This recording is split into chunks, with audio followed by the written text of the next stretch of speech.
There exists a boundary in our world that has captivated humanity since the very first moment our ancestors gazed upon its endless expanse, a boundary between the known and the utterly unknowable, between the comforting solidity of Earth and the liquid abyss that covers more than 70% of our planet's surface. The ocean, that vast, churning, incomprehensible body of water that has swallowed countless lives, ships and secrets throughout the millennia, never once offering a full accounting of what it has taken or what it continues to hide in its darkest depths. For thousands of years, mankind has ventured onto these waters driven by necessity, curiosity, ambition, and sometimes sheer desperation. Yet despite all our technological advances, despite satellites that can read license plates from space and submarines that can dive miles below the surface, the ocean remains fundamentally alien to us. A realm where our vaunted human mastery dissolves like salt in an infinite brine, leaving us vulnerable, exposed, and uncomfortably aware that we are trespassing in a domain that operates by rules we barely comprehend and cannot hope to control. The ancient civilizations understood this truth in their bones, which is why the Mesopotamians spoke of Tiamat, the primordial sea goddess, whose very body was split apart to create the heavens and the earth, representing the ocean as a force of both creation and absolute chaos, a deity who could not be reasoned with or appeased through simple offerings, but only respected and feared in equal measure. The Norse and Celtic peoples told tales of Jörmungandr, the world serpent so massive it could encircle the entire earth and bite its own tail, dwelling in the deepest trenches where no light had ever penetrated, waiting for the end of days when it would rise to poison the very sky itself, while other cultures spoke of the Kraken, a cephalopod of such tremendous size that sailors mistook its body for an island, only realizing their fatal error when the creature's tentacles erupted from the water to drag entire ships down to a crushing, lightless grave. These were not mere stories told to frighten children or entertain drunken sailors in grimy taverns, but rather humanity's attempt to give form and name to genuine experiences, to the very real terror that gripped the hearts of seasoned mariners who had witnessed things that defied rational explanation, phenomena that shouldn't exist according to the neat categories of natural philosophy, yet persisted, nonetheless, lurking just beyond the edge of human understanding. For centuries, cartographers would mark unexplored regions of their maritime maps with the ominous phrase, "Here be monsters," accompanied by elaborate illustrations of writhing serpents, multi-headed hydras, and creatures that seemed to be nightmarish combinations of recognizable animals twisted into impossible configurations. And while modern scholars often dismiss these annotations as mere artistic embellishment or the superstitious fancies of a less enlightened age, those who have spent significant time at sea know that these warnings carried a weight of truth that landlubbers could never fully appreciate. The Carthaginian navigator Himilco, exploring the Atlantic coast sometime around 500 BCE, documented encounters with sea monsters that would surface beneath ships and coil around the hulls. Their presence felt through the timbers as a slow, deliberate pressure that suggested immense strength held barely in check, while in 1734, a Norwegian missionary named Hans Egede recorded seeing a creature off the coast of Greenland that rose from the water to a height taller than the ship's mainmast, its body wrinkled and ancient-looking, extending longer than the vessel itself, with fins or flippers of truly colossal proportions that displaced enough water to rock the ship when they slapped back down against the surface. In the modern era, we have identified and catalogued some of the ocean's largest inhabitants, blue whales that can reach lengths exceeding 100 feet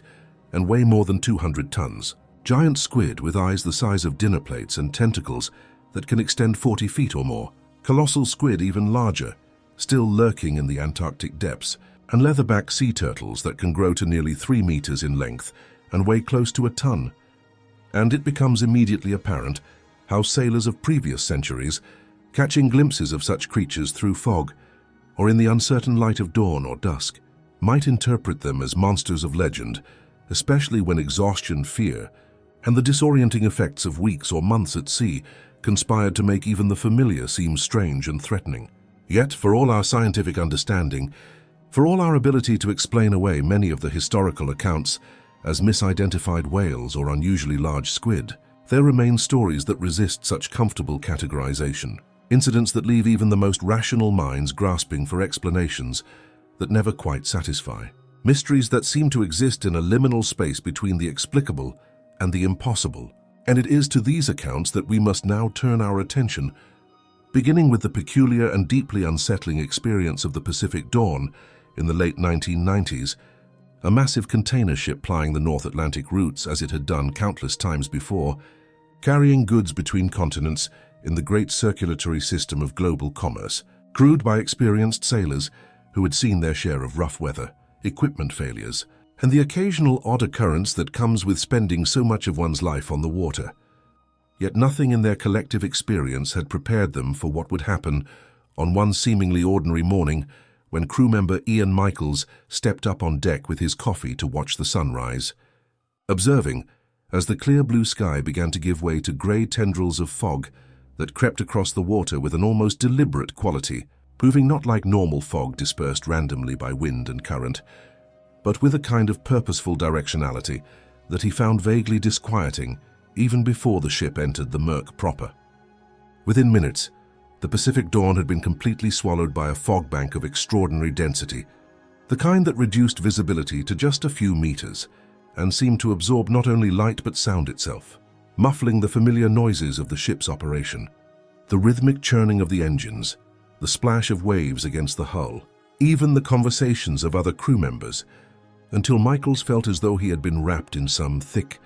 suffocating blanket that separated him from the normal world and transported him somewhere else entirely, somewhere that operated according to different and distinctly unwelcoming rules. Following standard maritime protocol, the ship began to slow its progress through these treacherous conditions, and as it did so, other crew members emerged onto the deck, drawn by that same indefinable quality that Michaels had sensed, an instinctive recognition that something was fundamentally wrong about this particular fog, something that set off alarm bells in the primitive parts of their brains that still remembered when humans were prey rather than predators, when the darkness held genuine threats rather than merely the absence of light. And as they stood there in the thick grey murk, that sense of wrongness only intensified with each passing moment until the first sound reached them, a low rumbling growl that seemed to vibrate through the very steel of the ship's hull, so deep and resonant that Michaels's first thought was that they had scraped against some underwater obstacle, though the rational part of his mind immediately recognized that this was impossible, given that the ocean floor lay more than 2 miles beneath the keel, far too deep for any collision with geological features. The sound came again, closer this time and accompanied by the distinct splash of something large displacing water nearby. But these were not the playful sounds of dolphins or the breaching of whales, both of which would be familiar to any experienced sailor, but rather something slower, more deliberate, carrying with it an impression of tremendous mass, moving with careful precision through the water around the ship. And as the minutes stretched on,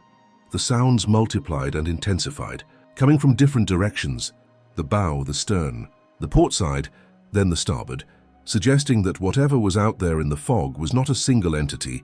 but possibly several, or perhaps one incredibly large creature that was systematically circling the Pacific Dawn, like a predator assessing potential prey, occasionally making physical contact with the hull in a way that sent vibrations thrumming through the deck plates beneath their feet. For 10 to 15 minutes this continued, with approximately 20 crew members now on deck, none of them speaking, all of them simply standing at their positions and staring out into the impenetrable grey void that surrounded them, straining their eyes for any glimpse of what was producing these deeply unsettling sounds. Yet the fog refused to yield its secrets, maintaining its peculiar density even as the ship continued its slow crawl forward through the water, and Michaels would later report that he had the distinct and overwhelming impression that they were being carefully examined by something impossibly large, something that could have easily destroyed the ship had it chosen to do so, but was instead simply observing them, studying them with an alien intelligence that found these human intruders curious, but ultimately insignificant. Then, as suddenly as it had begun, it ended, the sounds faded, the vibrations ceased, and the fog began to thin as the rising sun finally burned through its unnatural density, revealing nothing but empty ocean stretchy. His concerns proved well-founded when, early in the voyage, they spotted a massive storm system bearing down on their position, a churning wall of black clouds and driving rain that promised to make their lives miserable at best and potentially end them at worst. And with no possibility of outrunning the tempest, the captain made the decision to seek shelter behind one of the many islands that dot the Aleutian chain, hoping to use the landmass as a barrier against the worst of the wind and waves. But the Gulf of Alaska is not a forgiving mistress and does not appreciate human attempts to evade her fury, and the surging currents combined with the increasing wind eventually wrenched the LCM-8 from its sheltered position and dragged it back out into the open water where the full force of the storm could hammer it without mercy. To make matters exponentially worse, the violent motion of the ship caused the tow line connecting them to the barge to begin tearing free, and as it did so, the windlass, the mechanical apparatus that managed the tow line, ripped a large hole in the engine room, forcing the crew to make the agonizing decision to release the barge entirely and track it by radar, hoping to recover it after the storm had exhausted itself. But the storm showed no signs of exhaustion, battering the LCM-8 for days on end, rolling the vessel more than 30 degrees to either side, in a motion that brought the crew repeatedly to the edge of capsizing, requiring them to spend every waking moment either holding on for dear life or desperately pumping water out of the flooded compartments below deck, fighting a losing battle against the ocean's determination to reclaim their ship and drag it down to join the countless other vessels that rest on the Gulf's bottom. On the third night of this ordeal, when every crew member was already physically and mentally exhausted, operating on nothing but adrenaline and the desperate human instinct for survival, something happened that transcended even the terror of the storm itself.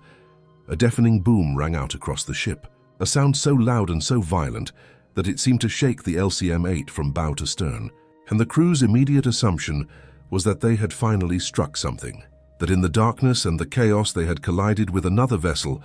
or perhaps some piece of wreckage or debris large enough to hole the hull and send them to the bottom within minutes. And they rushed to check the compartments for flooding, for breaches, for any sign of the catastrophic damage that such an impact should have caused. But they found nothing. No new holes, no water rushing in, no obvious structural damage, though all of their electronic systems had been completely knocked offline. The LoRa navigation system dead, the radio silent, and every breaker in the electrical panel tripped, plunging the ship into darkness and cutting them off from any possibility of calling for help or even knowing precisely where they were in the vast expanse of the Gulf. Dead in the water with no communications and no navigation systems, they had no choice but to wait for daylight,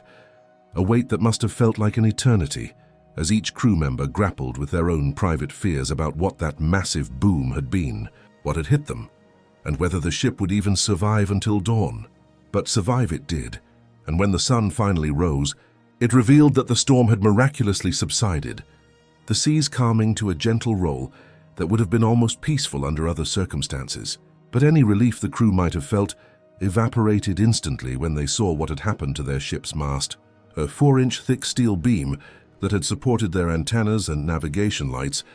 designed and engineered to withstand the kind of punishment that ocean storms regularly dish out. Yet this mast had been twisted off at a perfect 90-degree angle, approximately 25 feet above the waterline, and even the heavy reinforced steel plate that anchored it to the deck had been warped and bent,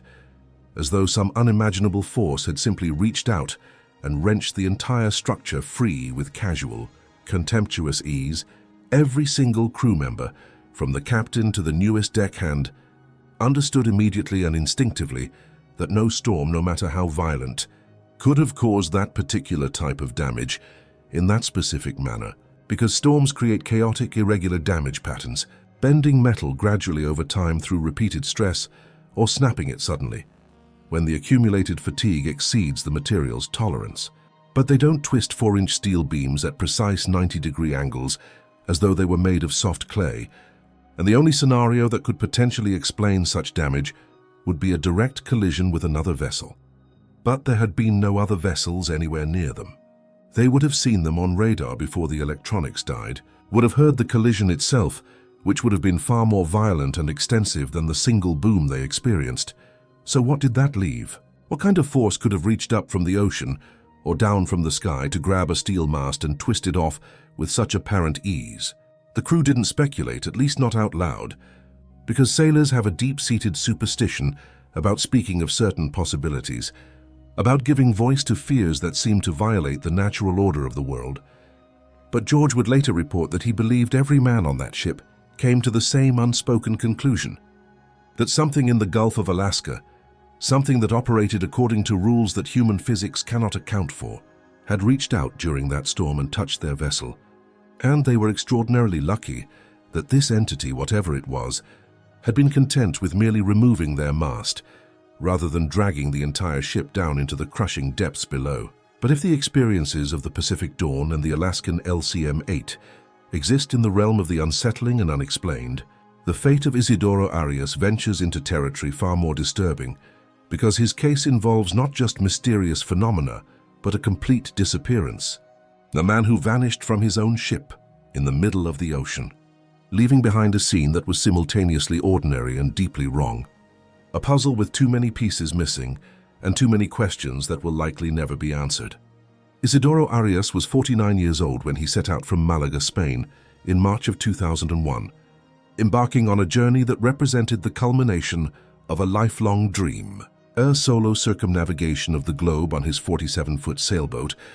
which he had named Islero, after a famous Spanish fighting bull.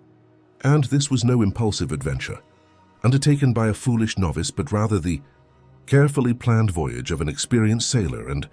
pilot who had spent his entire adult life mastering the skills necessary for such an undertaking, studying weather patterns,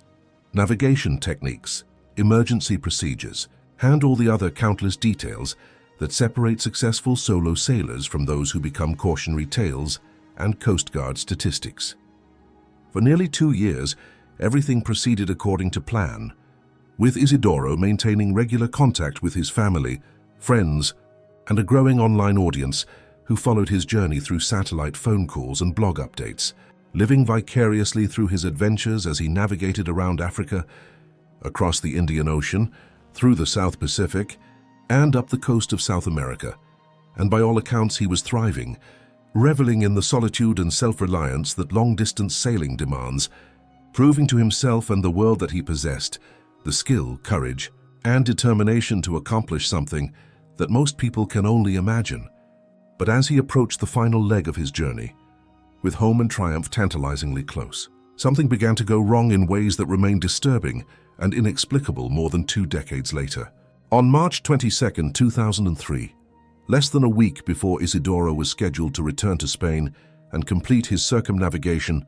he sent out 2 messages that immediately alarmed everyone who received them, reporting that his engine had failed, which was certainly problematic, but not necessarily catastrophic, since sailboats are designed to operate without engines, and Isidoro was more than capable of completing his voyage under sail alone, though it did mean he would lose his ability to generate electricity, which in turn meant no satellite phone, no lights, no electronic navigation systems, effectively cutting him off from the rest of humanity just as he entered some of the most heavily trafficked shipping lanes in the world. But it wasn't the mechanical failure that had Isidoro truly frightened. It was something else, something he described in his second message with palpable unease. A humpback whale and her calf had been following his boat for hours, not the casual parallel swimming that whales sometimes do when they encounter vessels, but what he characterized as deliberate tracking, as though these animals were specifically interested in the Islero and its solitary occupant. And while Isidoro was careful to note that he wasn't afraid of the whales themselves, having encountered them many times during his decades at sea, there was something about their behavior that disturbed him deeply, something that his experienced sailor's instinct recognized as fundamentally wrong, even if he couldn't articulate precisely what that wrongness entailed. 3 days later, on March 25th, Isidoro's son Mario received an email from his father, and the content of this message was so disturbing, so unlike anything Isidoro had previously sent, that Mario immediately attempted to call him via the satellite phone, and when his father answered, Mario found himself listening to a man who sounded fundamentally changed from the Connie. The small kitchen area spotlessly clean, Isidoro's personal belongings neatly stored in their proper places, his passport and identification documents untouched. The entire vessel presenting the appearance of a boat, whose owner had simply stepped away momentarily and would return at any second, except that Isidoro Arias was nowhere to be found, vanished as completely as if he had never existed, leaving behind only his possessions and the greatest maritime mystery of the early 21st century. When Spanish authorities arrived to conduct a thorough investigation, they found one item missing from the otherwise intact vessel: the inflatable life raft with its small outboard motor that Isidoro kept for emergencies, suggesting that at some point he had made the conscious decision to abandon the Islero and take his chances in the open ocean. But this raised more questions than it answered,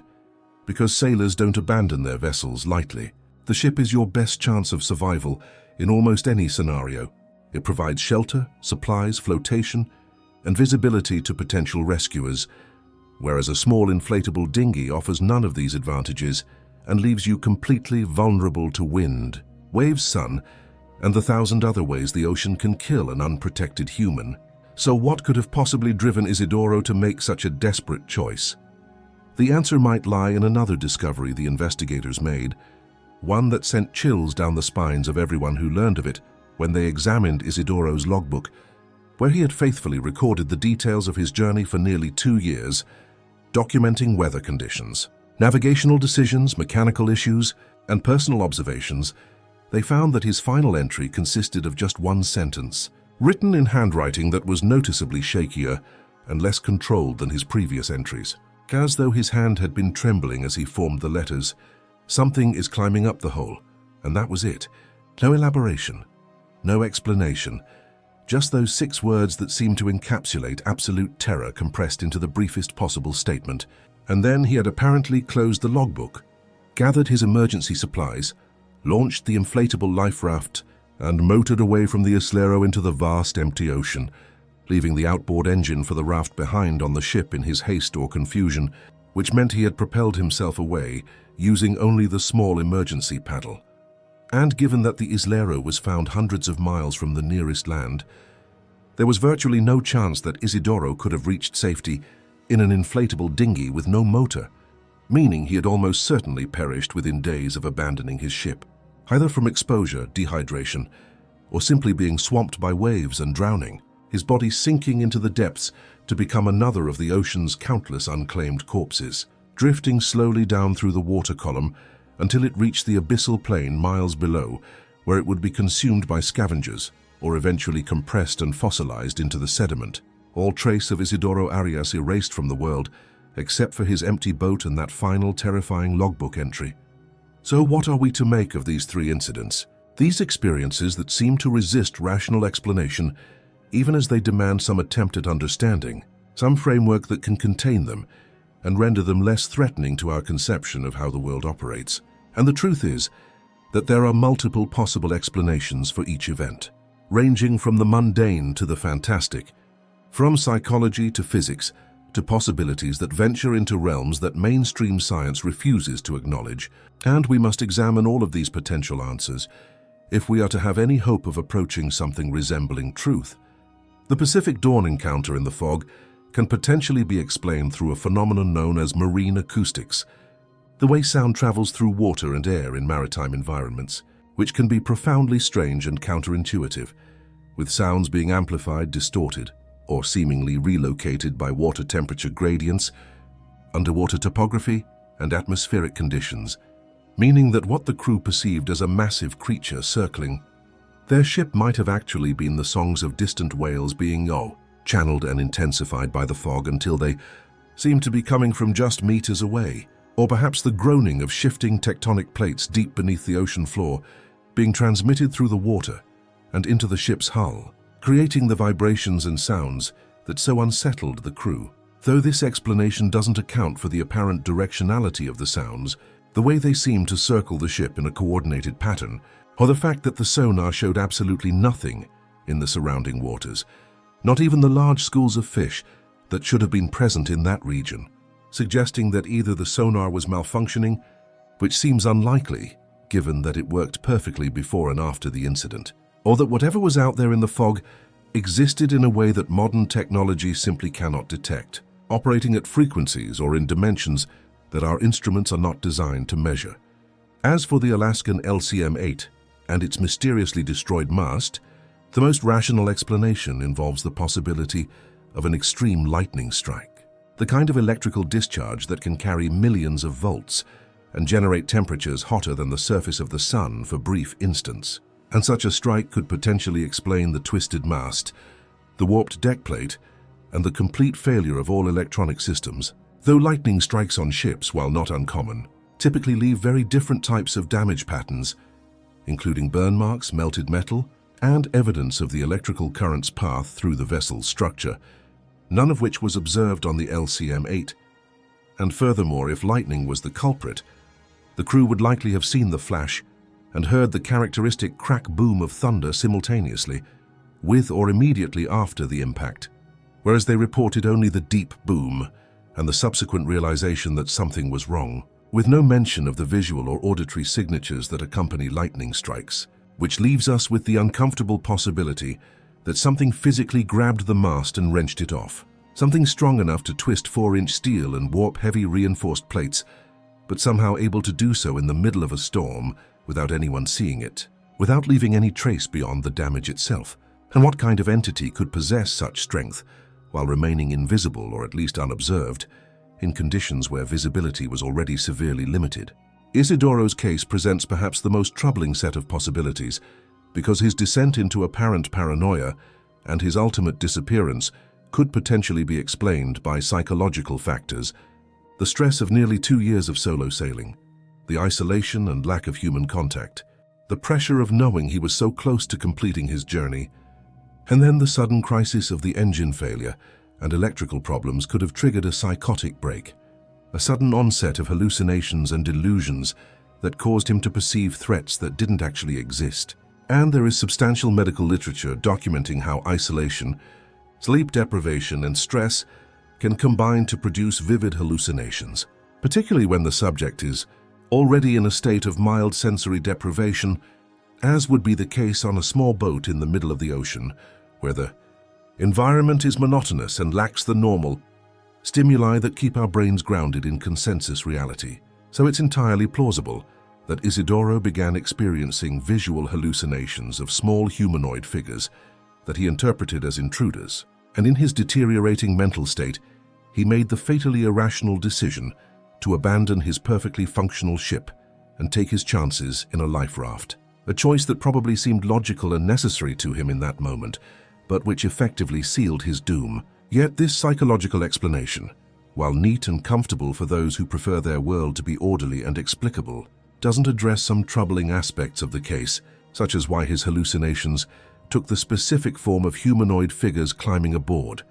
rather than more common maritime hallucinations like ghost ships or deceased loved ones, why he described the whale's behavior as so disturbing when he had encountered whales many times before without incident, and why he was coherent enough to write a final logbook entry and prepare the life raft properly, but not coherent enough to realize that leaving the outboard engine behind was a death sentence, suggesting that perhaps his fear was not irrational paranoia, but a rational response to something genuinely threatening, something that really was climbing aboard his boat in the night, something that we, safe on land and far removed from the situation, simply cannot comprehend because we have not encountered it ourselves and cannot imagine anything that would justify such extreme fear from an experienced sailor. When we exhaust the conventional explanations and find them wanting, we must consider possibilities that exist outside the boundaries of mainstream science, theories that sound ridiculous when spoken aloud in the bright light of day, but which take on a different character when contemplated in the darkness, when the wind is howling and the waves are crashing, and you're acutely aware of just how small and fragile your vessel is compared to the vast indifference of the ocean. And one such possibility is that the Pacific Dawn and the Alaskan trawler both encountered creatures that science has not yet catalogued. The theory that certain locations on Earth, including specific regions of the ocean, represent thin places where the barriers between our reality and adjacent dimensions become permeable, allowing entities or influences from these other realms to cross over into our world. And perhaps the fog that swallowed the Pacific Dawn was not merely meteorological, but represented such a threshold, a temporary doorway through which something vast and ancient could extend its awareness or its appendages into our dimension. Examining this strange metal construction that had intruded into its domain before withdrawing back into whatever incomprehensible space it normally inhabits, leaving no trace because it was never fully present in our reality to begin with, occupying a state that our technology cannot measure, because our instruments are designed to detect phenomena that operate according to the laws of physics as we understand them. And dimensional interlopers might not be bound by those same constraints, might exist in a state where mass and energy relate to each other in entirely different ways, where cause and effect don't necessarily flow in the linear temporal sequence we take for granted. And in the Gulf of Alaska, perhaps the storm itself created the conditions for such a dimensional breach, the extreme energy and chaos temporarily weakening the fabric of space-time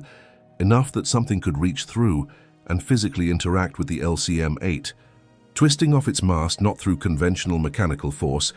but through a kind of spatial manipulation that we have no framework for understanding. While Isidoro, through simple bad luck, or perhaps because his route took him across specific oceanic coordinates where the dimensional barriers are naturally thinner, found himself in a location where things from elsewhere could more easily manifest, where they could board his boat and be perceived by human senses, even if they weren't fully present in our reality, and the terror this induced, the profound existential dread of confronting something that should not exist according to everything you understand about the nature of reality, was enough to drive him to flee, even though every bit of his sailor's training told him that abandoning ship was suicide, because remaining on the Islero with those visitors was simply not psychologically sustainable. He would rather take his chances with the ocean than spend another night in their presence. And so he paddled away into the darkness, and the ocean took him, as it has taken so many others throughout history, claiming his body, but never offering an explanation for why he felt compelled to make that fatal choice, keeping its secrets as the ocean has always done, revealing only what it wishes and maintaining an implacable silence regarding everything else. And perhaps that's the most important lesson from these three incidents. The recognition that despite all our technology, despite all our scientific advancement, and our confident assertions about the nature of reality, there remain phenomena that we cannot explain, mysteries that resist our attempts at categorization and understanding, experiences that happen to credible witnesses under observable conditions, yet leave no trace that our instruments can detect, no evidence that would stand up in a court of law or a peer-reviewed journal, only the testimony of those who were there, who heard the sounds in the fog, who saw the twisted mast, who received those final terrified messages from a man who was so frightened by what he had encountered that he chose almost certain death over remaining aboard his ship. And we can choose to dismiss these accounts as hallucinations, misidentifications, or the exaggerations of superstitious sailors. We can retreat into the comfortable certainty that everything has a rational explanation, if we just look hard enough. Or we can accept the more disturbing possibility that the ocean, that vast alien realm that covers most of our planet's surface, contains things that we have not discovered, forces that we do not understand, and perhaps entities that are aware of us in ways we cannot be aware of them, and that when we venture onto those waters, we are not entering empty space that belongs to us by right of human dominion, but rather trespassing in a domain that has its own rules, its own inhabitants, and its own mysteries that it guards jealously, revealing them only in glimpses to those who happen to be in the wrong place at the wrong time, or perhaps the right place at the right time, if you believe that some truths are worth discovering regardless of the terror they inspire. And so the ocean continues to flow and surge and hide its secrets, and sailors continue to venture onto its surface, and occasionally, very occasionally, someone experiences something that they cannot explain, something that haunts them for the rest of their lives. And they return to port, and maybe they tell a few trusted friends about what happened out there in the fog, or during the storm, or on that last terrible night before they fled their ship. And those friends nod and don't ask too many questions, because they have their own stories, their own inexplicable encounters, and they understand that some things are better left unexamined too closely, better to acknowledge that they happened and move on, rather than dwelling on them and risking the kind of existential crisis that comes from realizing that the world is far stranger and more threatening than we pretend it is in our everyday lives. And the ocean abides eternal and indifferent, claiming ships and lives, and occasionally revealing just enough of its true nature to remind us that we are not the masters of this planet. We are merely one species among millions, inhabitants of the thin layer of atmosphere and topsoil that coats the Earth's surface, while beneath the waves lies an entire world that operates according to its own logic, vast and dark and fundamentally alien to our terrestrial existence. And perhaps in that darkness swim creatures we have never imagined. Or perhaps in that darkness exist doorways to other realms, other dimensions where the rules of reality are written differently. Or perhaps the ocean itself possesses some form of consciousness, ancient and vast and utterly inhuman. And occasionally this consciousness takes notice of the small boats that cross its surface and decides to examine them more closely, reaching up through the water to touch them, to test them, to understand these strange intrusions into its domain. And the humans aboard those boats experience this attention as terror, as something fundamentally wrong and threatening, because they instinctively recognize that they are in the presence of something that could destroy them effortlessly if it chose to do so. Something that tolerates their presence only through indifference or perhaps curiosity, but which could at any moment decide that these small floating islands of metal and wood represent an annoyance or a threat and should be removed, dragged down into the depths where pressure and darkness and things with teeth can ensure that no trace remains. No evidence survives to tell the tale of what really happened out there beyond the sight of land. And this is why sailors have always been superstitious. Why they perform rituals and observe traditions that seem irrational to landlubbers. Why they speak carefully about certain subjects and refuse to discuss others at all. Because they know, even if they can't articulate it or prove it, that the ocean is not merely a geographical feature or a natural resource or a highway between continents, but rather a threshold, a boundary between the known world and something else, something that cannot be fully understood or controlled, only respected and feared and occasionally, when absolutely necessary, traversed with the full knowledge that you are placing yourself at the mercy of forces that have no reason to be merciful, that existed for billions of years before humans evolved and will continue to exist long after our species has vanished. And in the face of such temporal and spatial vastness, in the face of an ocean that is deeper and darker and more mysterious than we can truly comprehend, the only rational response is humility, the acceptance that there are things we will never know, questions we will never answer, and perhaps entities we should never meet. And so the Pacific Dawn sailed on after its encounter in the fog, its crew silent and shaken but ultimately unharmed. And the LCM-8 limped into port, with its twisted mast serving as mute testimony to some force that mainstream science cannot account for. And somewhere in the Atlantic Ocean, the Islero drifted empty until it was discovered. While Isidoro Arias's body settled into the deep or was consumed by scavengers or washed up on some remote shore where it was never identified, and life went on, the shipping lanes continued to carry commerce across the seas. Fishermen continued to harvest the ocean's bounty. Recreational sailors continued to chase their dreams of adventure and exploration,